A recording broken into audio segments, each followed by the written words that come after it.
on Twitter, on Twitch TV, and in glorious high definition on YouTube. This is Barn in Effect.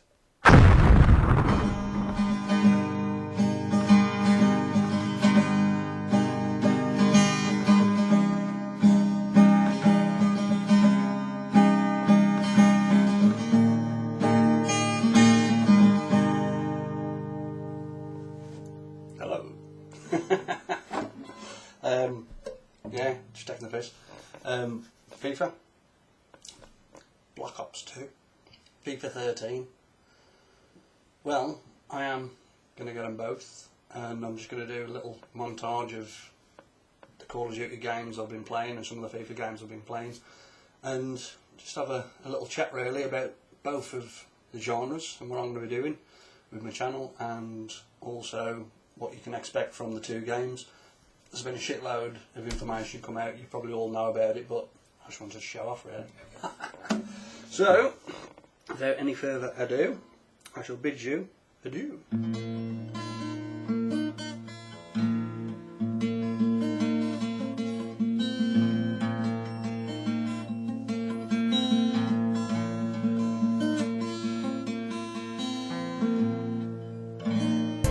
Okay, so first off the bat, FIFA 13. I mean, after several major games industry events, EA Sports is still managing to reveal new facets of its forthcoming title.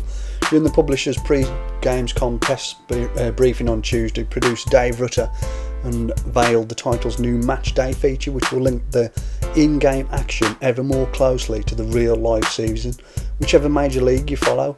Now, elements such as injuries, suspensions and team form will be taken from the actual sport on a daily basis, fed into your FIFA matches. Presumably, if the player selects this option, affecting your approach to team selection and tactics. While this sort of functionality was previously restricted to the paid-for live season mode, it seems to be an integral part of the FIFA experience this time around. On top of this, real-life incidents and trivia will make their way into the commentary, so Martin Tyler and Alan Smith, for example, mention how important a particular player has been during the season. With stats appearing on screen, the game will also show your real-life favourite sides' next 4 fixtures on the menu, so you can choose to play them in, along with the actual season. I think it's fantastic.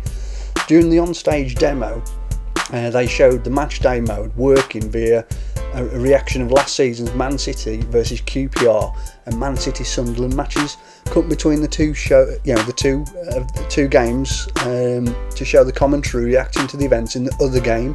It's not clear how this is going to replicate in playable form within the FIFA 13 demo though. EA Sports have also announced updates to the popular Ultimate Team mode with a tutorial element for newcomers. I'm pretty new to this myself, I'm going to be really looking forward to this, as well as Team of the Week feature and a weekly challenges based on real season. Meanwhile, a new FIFA season mode will augment the old head-to-head seasons, offering revised 2 versus 2 competitive and co-op options.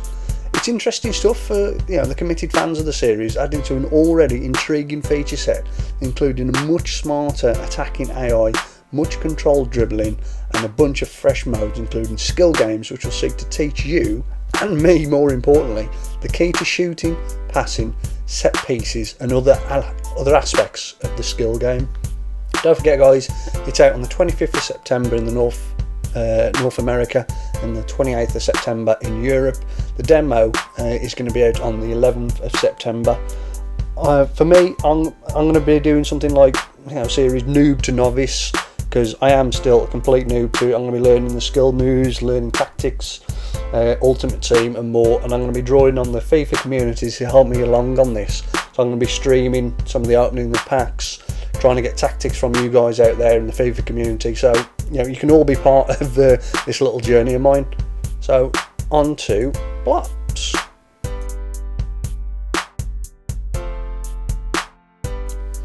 Come on guys, face it, is there another franchise in the first person shooter genre that casts a longer shadow than Call of Duty?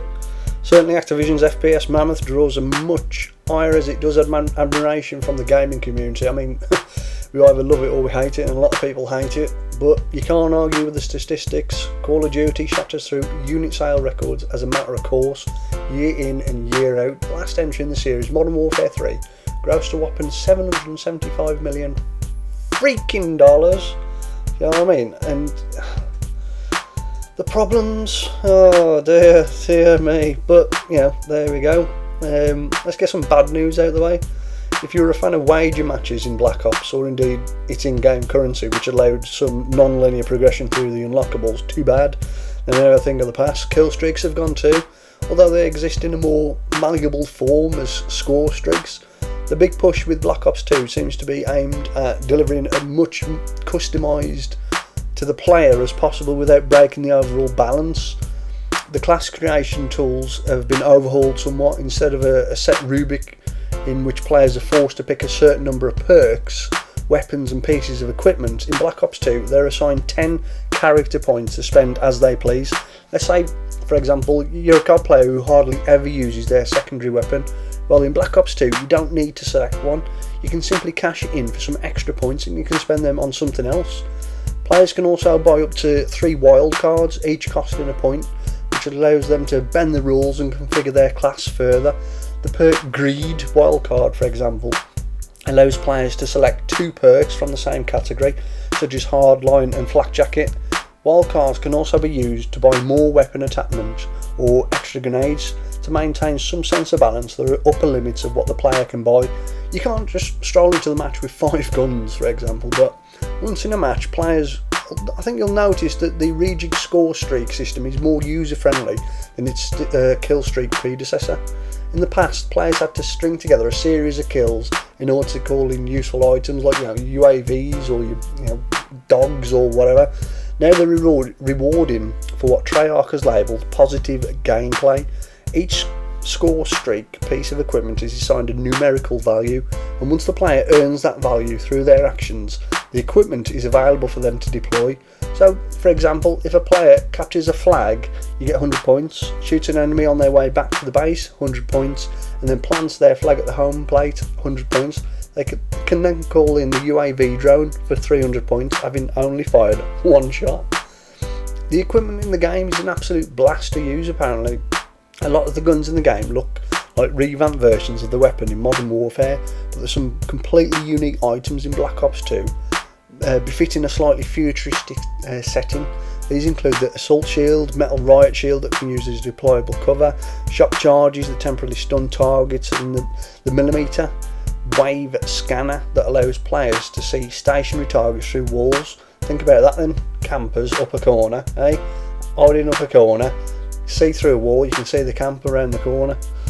The score streak rewards are equally satisfying. They're obviously the tried and tested assets such as care packages, UAVs. There's some reskin features like attack drones and mini helicopters, but it's pretty much the same thing as the Harrier from Modern Warfare 2.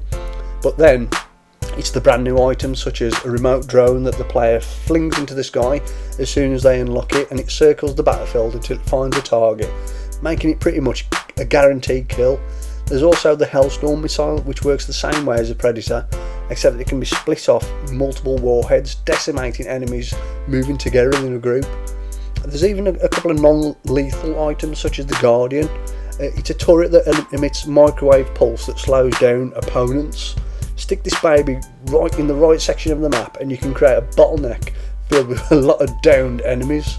So, there's a shitload more that I could keep going on about, but I just thought I'd do just a little bit of an overview of that, and just to say I am going to get it, but what I'm going to be getting it for more is Black Ops Zombies. I've heard quite a lot. I've not seen anything as yet, but I'm hearing it's going to be more than a 4-man operation. I'm talking big teams of zombie killers. So as you all know, it's released this November, so hopefully it will be better.